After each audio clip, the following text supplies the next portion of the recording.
2 young children vanish without a trace in rural Nova Scotia. The tight-knit community, accustomed to quiet roads and familiar faces, is shaken to its core. Neighbors search tirelessly, calling out names into the empty fields and thick forests.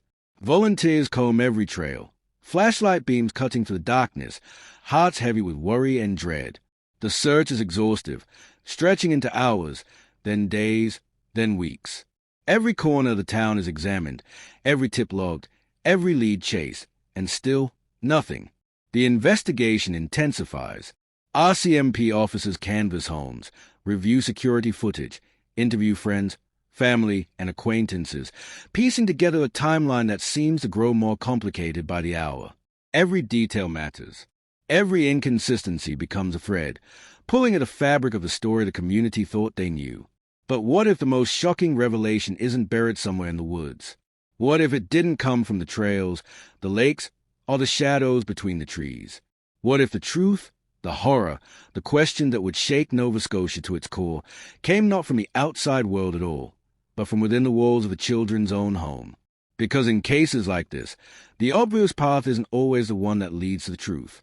The clues that lie in plain sight are often the hardest to face.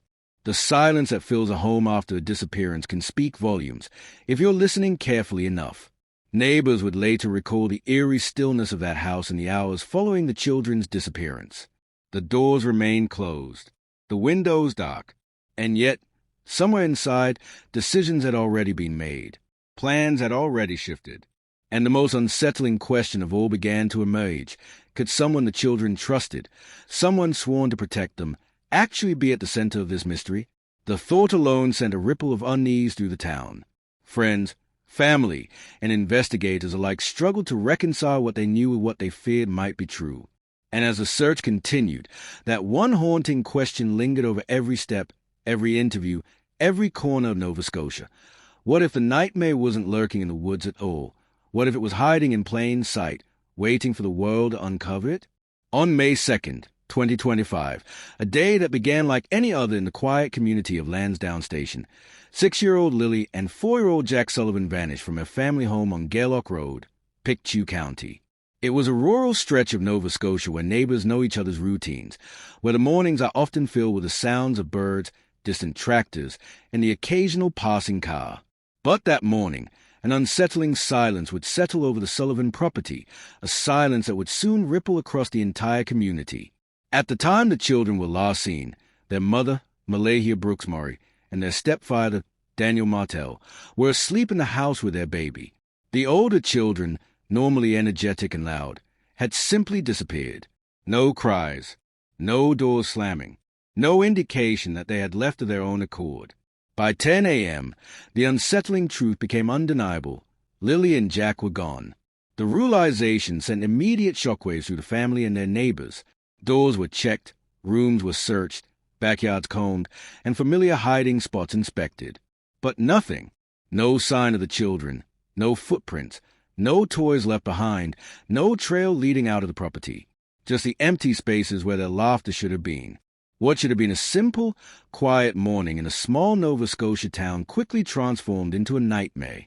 Friends and neighbors began calling the house, checking on the children, offering help.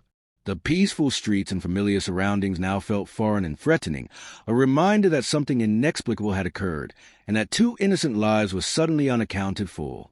Despite extensive searches involving drones hovering above the treetops, highly trained canine units scouring every trail, and over 160 volunteers combing the surrounding fields and forests, no trace of Lilly or Jack was ever found. Every nook, every abandoned shed, every winding path through the dense woods was meticulously checked. Every lead followed, every tip investigated. And still, nothing. The children had simply vanished. In the early hours, authorities initially believed the siblings might have wandered off on their own, perhaps drawn by curiosity into the thick forest surrounding their home. It was a rural area, familiar yet treacherous, with hidden gullies, steep embankments, and dense clusters of trees where a small child could easily become disoriented. But as the search stretched into hours and then days, that initial theory grew increasingly unlikely. There were no footprints leading into the woods, no broken branches indicating a path, no sound of cries or calls answered by the surrounding silence. And yet, Despite all the effort, despite all the attention, the children remained unaccounted for. The forest returned to its quiet state each night, swallowing up footsteps and voices alike, leaving behind only questions and the growing unease that something far more sinister might have occurred than anyone had initially imagined.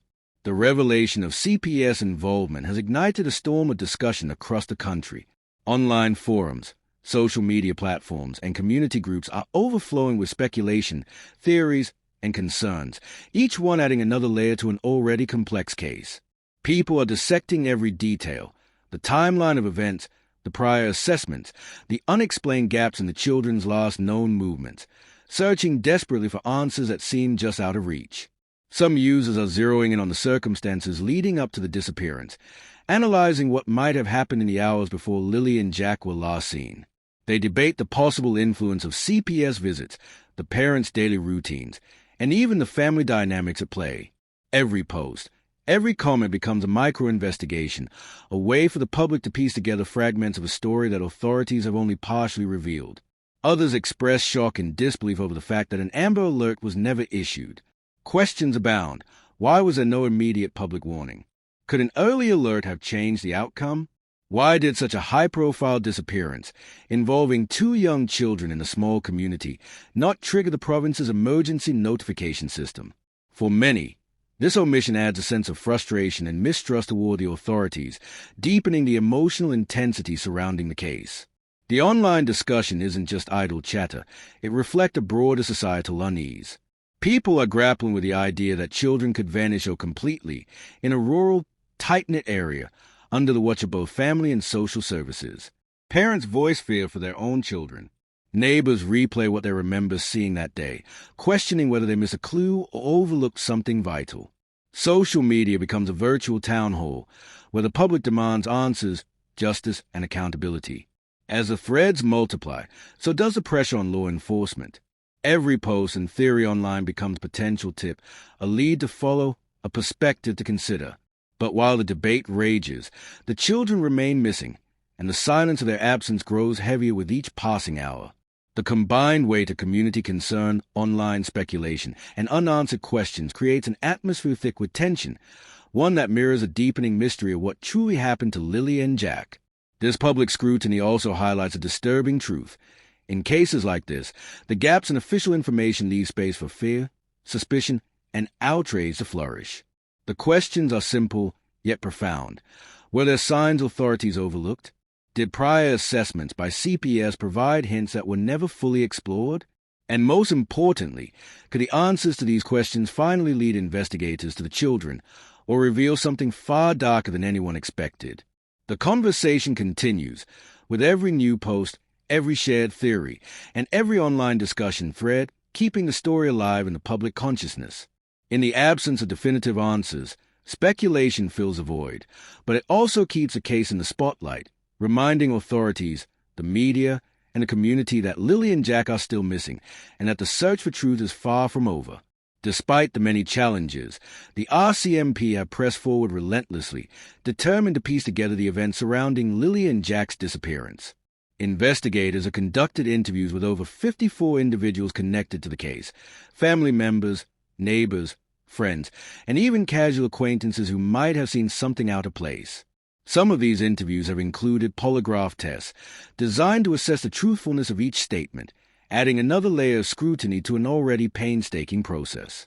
Meanwhile, investigators have spent hundreds of hours reviewing video footage from traffic cameras, residential security systems, and even private business surveillance, meticulously scanning for any sign of the children, their movements, or anything that could shed light on the timeline of that fateful day. Every frame is examined for inconsistencies, for unusual behavior, for even the smallest clue that could point to what really happened.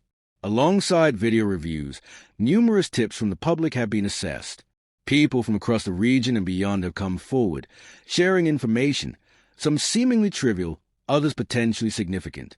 Each tip is logged, verified, and cross-referenced against known facts, with investigators weighing the credibility of every detail.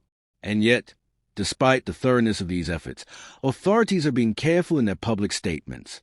So far, they have declared that there is no confirmed evidence of abduction. At the same time, They have not ruled out foul play, leaving the door open to the grim possibility that something far more sinister than a simple disappearance may have occurred. This ambiguity adds to the tension surrounding the case.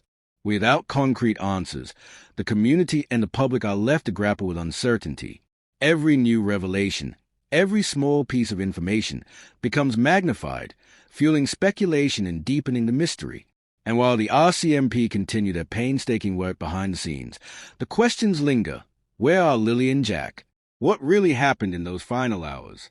And will investigators be able to uncover the truth before the trail goes permanently cold? Lilly and Jack's grandmother has stepped forward, her voice resonating with both grief and determination. She has called for a public inquiry into the case, urging authorities to release more information and provide clarity for a community desperate for answers. In her statements, she emphasizes a need for transparency, accountability, and the truth, not just for the sake of the investigation, but for the memory of her grandchildren and the families who remain haunted by their absence. The community, still grappling with shock and fear, remains hopeful but cautious. Neighbors continue to organize searches, leave messages on social media, and check every possible lead, clinging to the possibility that Lilly and Jack might be found. Yet, alongside hope, a sense of unease persists. People ask themselves, quietly and repeatedly, what really happened to these two young children? How could they vanish so completely without leaving a single trace? As the investigation continues, the public watches closely, awaiting even the smallest updates. Every statement from the RCMP, every tip process, and every subtle clue is dissected and discussed, fueling both concern and speculation. The case has become more than a local tragedy. It has captured the attention of a broader audience, drawing scrutiny from across Nova Scotia and beyond. Adding to the complexity of the situation is the involvement of Child Protection Services. Their prior assessments of the family, intended to ensure the children's welfare, now add layers of unanswered questions. Were there warning signs? Did any findings hint at dangers that went unaddressed? And how might this information intersect with the timeline of Lilly and Jack's disappearance?